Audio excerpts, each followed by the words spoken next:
બોલિવૂડના પગલે ગુજરાતી અર્બન ફિલ્મના ટ્રેન્ડે યુવા વર્ગને ઘેલું લગાડ્યું છે. અગાઉની એક સરખી ગુજરાતી ફિલ્મની સ્ટોરીના કારણે ગુજરાતી ફિલ્મોથી લોકો દૂર ભાગતા હતા. ફિલ્મ છેલ્લા દિવસની ભવ્ય સફળતા બાદ ગુજરાતી ફિલ્મ પ્રત્યે યુવા વર્ગ આકર્ષાયો છે. બોલિવૂડના નિર્માતાઓ પણ હવે ગુજ્જુ ફિલ્મમાં રોકાણ કરી રહ્યા છે. અર્બન ગુજરાતી ફિલ્મ નિર્માણમાં સૌરાષ્ટ્રના ફિલ્મ નિર્માતાનો હાથ હાલ ઊંચો રહ્યો છે. ઘણી સારી અર્બન ફિલ્મ સૌરાષ્ટ્રના કાઠિયાવાડી નિર્માતાઓએ બનાવી છે. રાજકોટમાં પણ ઘણા નિર્માતાઓએ ખૂબ જ સુંદર ગુજરાતી ફિલ્મોનું નિર્માણ કરી યુવાઓને ગુજરાતી ફિલ્મ પ્રત્યે આકર્ષણ જમાવ્યું છે, જેને કારણે લોકો અત્યારે ગુજરાતી ફિલ્મ ક્યારે રિલીઝ થશે તેની રાહ જોઈ રહ્યા છે. આવા જ એક ફિલ્મ નિર્માતા દંપતી એટલે ભૂપતભાઈ બોદર અને Shobhanaben Bodar. Shivam Jaimin enterprise private limited production હાઉસની ચોથી ગુજરાતી ફિલ્મ ધમણના શૂટિંગનું આજે રાજકોટ શહેરમાં મુહૂર્ત થયું હતું. આગામી 6 મહિનામાં ગુજરાતના તમામ થિયેટર્સમાં આ ફિલ્મ લોકો પરિવારજનો સાથે નિહાળી શકશે. શોભનાબેન ભૂપતભાઈ બોદર આ ફિલ્મના પ્રોડ્યુસર છે, જ્યારે વૃંદા બ્રહ્મભટ્ટ આ ફિલ્મના કો પ્રોડ્યુસર છે. ફિલ્મ ડાયરેક્ટર તરીકે રાજન આર વર્મા છે, જ્યારે લીડ રોલ એક્ટર ત્રિવેદી અને કથા પટેલ એક્ટ્રેસ છે. ફિલ્મમાં સાથે એક્ટર્સમાં જયેશ મોરે કે જેઓ મેઇન ઢોલીના રોલમાં હેલરો ફિલ્મના હતા, તેમજ આનંદ દેસાઈ કે જેઓ ખીચડીમાં બાપુજીના રોલમાં હતા.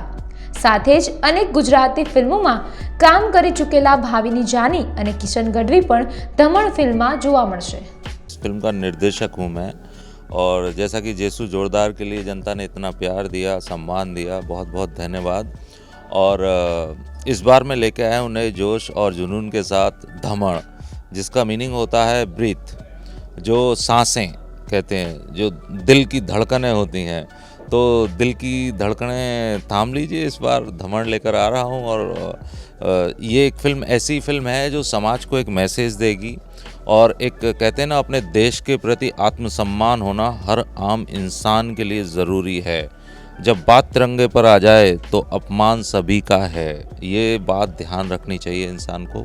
और ये इसमें कुछ ऐसे मोमेंट्स हैं फिल्म में, रोमांस तो है, साथ में कॉमेडी भी है, एक्शन कुछ नया है. पहली बार मुझे ऐसा लगता है कि एक्शन को लोग बहुत ज़्यादा इन्जॉय करेंगे, मज़ा आएगा लोगों को, जो शायद उन्होंने अब तक बड़ी जैसे कि हिंदी फिल्में होती हैं या साउथ की फिल्में होती हैं. इस बार गुजराती फिल्म में वैसा एक एक्शन लेकर आया हूँ मैं, जो लोगों को 100% नहीं 1000% एंटरटेन करेगा. और प्लस हीरोइन, जो अब तक मैं देखता हूँ कि हीरोइन के जो किरदार होते हैं ना, थोड़े से ऐसे होते हैं कि मम्माज गर्ल होती हैं, पर ये हीरोइन ऐसी है कि सबको नानी याद दिलाती है. हीरो ऐसा है कि जो कैरेक्टर के वो आज के जो दौर चल रहा है ना सोसाइटी में, वो ऐसा है कि बच्चे जो है ना माँ बाप की रिस्पेक्ट नहीं करते इतनी ज़्यादा. तो मेरी फिल्म एक मैसेज देगी कि जिन्होंने आपके लिए अपनी ज़िंदगी दी है, जिन्होंने आपको प्रायोरिटी पे फर्स्ट रखा है, आपका भी फ़र्ज बनता है उनके लिए. क्योंकि एक आदमी वृक्ष लगाता है तो ये सोचता है कि मैं बुढ़ापे में इसके फल खाऊंगा.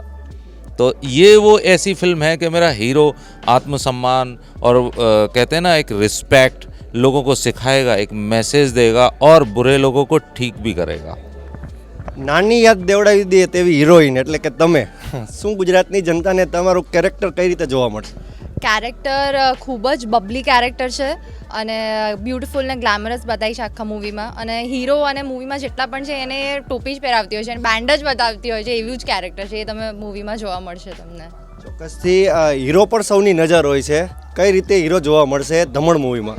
હીરો જેમ રાજન સરે જેમ તમને આમ કહ્યું એ પ્રમાણે પહેલી વખત એવી વાત આવી રહી છે આપણા ગુજરાતી ઇન્ડસ્ટ્રીની અંદર કે જે આપણે દેશ માટેનું જે કર્તવ્ય હોય એ દરેક વ્યક્તિએ નિભાવવું જોઈએ. અને એવા જ પ્રકારનો એક હીરો છે કે જે યુનિવર્સલ સિમ્બોલિક વાત છે કે જે બધાએ આ રીતનું ફરજ નિભાવવી જોઈએ કે આપણા દેશમાં જ્યાં જે પ્રકારની ગંદકી હોય એ પોતાની શક્તિ પ્રમાણે જે બી રીતે કરી શકે, કાઢી શકે દેશમાંથી, એ કાઢવાનો પ્રયત્ન કરવો જોઈએ. નાગરિક હોવાનો ફરજ નિભાવવી જોઈએ, એ પ્રકારનો એક હીરો છે.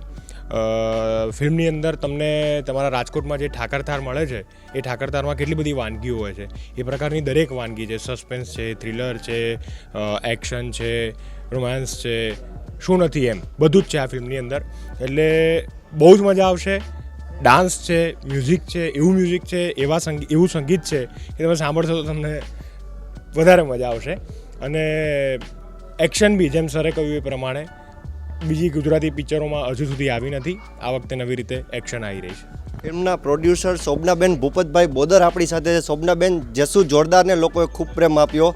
દમણ વિશે શું કહેશો ગુજરાતની જનતા? જસુ જોરદારને જેવો સપોર્ટ આપ્યો, જેવો પ્રેમ આપ્યો, એવો જ દમણને પ્રેમ આપજો અને બધાય જરૂરથી જોવા જજો. એક પરિવાર સાથે બેસીને જોઈ શકે તેવું મૂવી અત્યારે બનવા જઈ રહ્યું છે દમણ. લોકોને શું મેસેજ આપો? કે યુથ અને ઓલ્ડ માટે આ મૂવી બની રહી છે એટલે જરૂર જોવા જાય.